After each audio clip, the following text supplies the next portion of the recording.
रावण के जन्म की कथा भाग 2। अगस्त्य मुनि ने कहना जारी रखा, पिता की आज्ञा पाकर कैशी विश्रवा के पास गई। उस समय भयंकर आंधी चल रही थी। आकाश में मेघ गरज रहे थे। कैशी का अभिप्राय जानकर विश्रवा ने कहा कि भद्रे, तुम इस कुबेला में आई हो। मैं तुम्हारी इच्छा तो पूरी कर दूंगा, परंतु इससे तुम्हारी संतान दुष्ट स्वभाव वाली और क्रूर कर्मा होगी। मुनि की बात सुनकर कैशी उनके चरणों में गिर पड़ी और बोली कि भगवान, आप ब्रह्मवादी महात्मा हैं। आपसे मैं ऐसी दुराचारी संतान पाने की आशा नहीं करती, अतः आप मुझ पर कृपा करें। कैशी के वचन सुनकर मुनि विश्रवा ने कहा कि अच्छा, तो तुम्हारा सबसे छोटा पुत्र सदाचारी और धर्मात्मा होगा। इस प्रकार कैशी के 10 मुख वाले पुत्र का जन्म हुआ, जिसका नाम दशग्रीव रखा गया। उसके पश्चात कुंभकर्ण, शूर्पणखा और विभीषण के जन्म हुए। दशग्रीव और कुंभकर्ण अत्यंत दुष्ट थे, किंतु विभीषण धर्मात्मा प्रकृति का था। अपने भाई वैश्रवण से भी अधिक पराक्रमी और शक्तिशाली बनने के लिए दशग्रीव ने अपने भाइयों सहित ब्रह्मा जी की तपस्या की। ब्रह्मा के प्रसन्न होने पर दशग्रीव ने मांगा कि मैं गरुड़, नाग, यक्ष, दैत्य, दानव, राक्षस तथा देवताओं के लिए अवध्या हो जाऊं। ब्रह्मा जी ने तथास्तु कहकर उसकी इच्छा पूरी कर दी।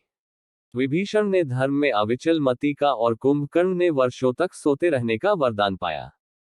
फिर दशग्रीव ने लंका के राजा कुबेर को विवश किया कि वह लंका छोड़कर अपना राज्य उसे सौंप दे।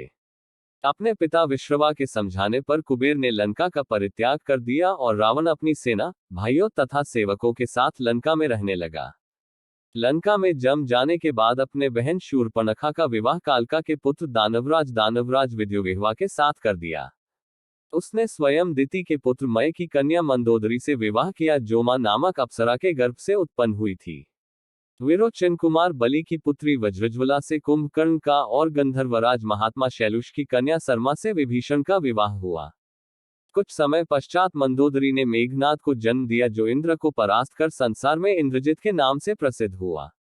सत्ता के मद में रावण उच्छृंखल हो देवताओं, ऋषियों, यक्षों और गंधर्वों को नाना प्रकार से कष्ट देने लगा। एक बार उसने कुबेर पर चढ़ाई करके उसे युद्ध में पराजित कर दिया और अपनी विजय की स्मृति के रूप में कुबेर के पुष्पक विमान पर अधिकार कर लिया। उस विमान का वेग मन के समान तीव्र था। वह अपने ऊपर बैठे हुए लोगों की इच्छानुसार छोटा या बड़ा रूप धारण कर सकता था।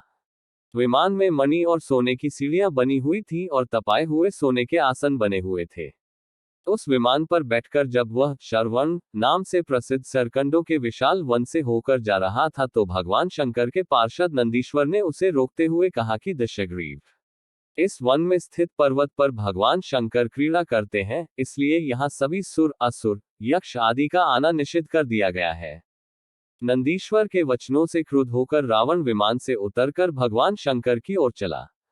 उसे रोकने के लिए उससे थोड़ी दूर पर हाथ में शूल लिए नंदी दूसरे शिव की भांति खड़े हो गए। उनका मुख वानर जैसा था। उसे देखकर रावण ठहाका मारकर हंस पड़ा। इससे कुपित हो नंदी बोले कि दशानन, तुमने मेरे वानर रूप की अवहेलना की है, इसलिए तुम्हारे कुल का नाश करने के लिए मेरे ही समान पराक्रमी रूप और तेज से संपन्न वानर उत्पन्न होंगे।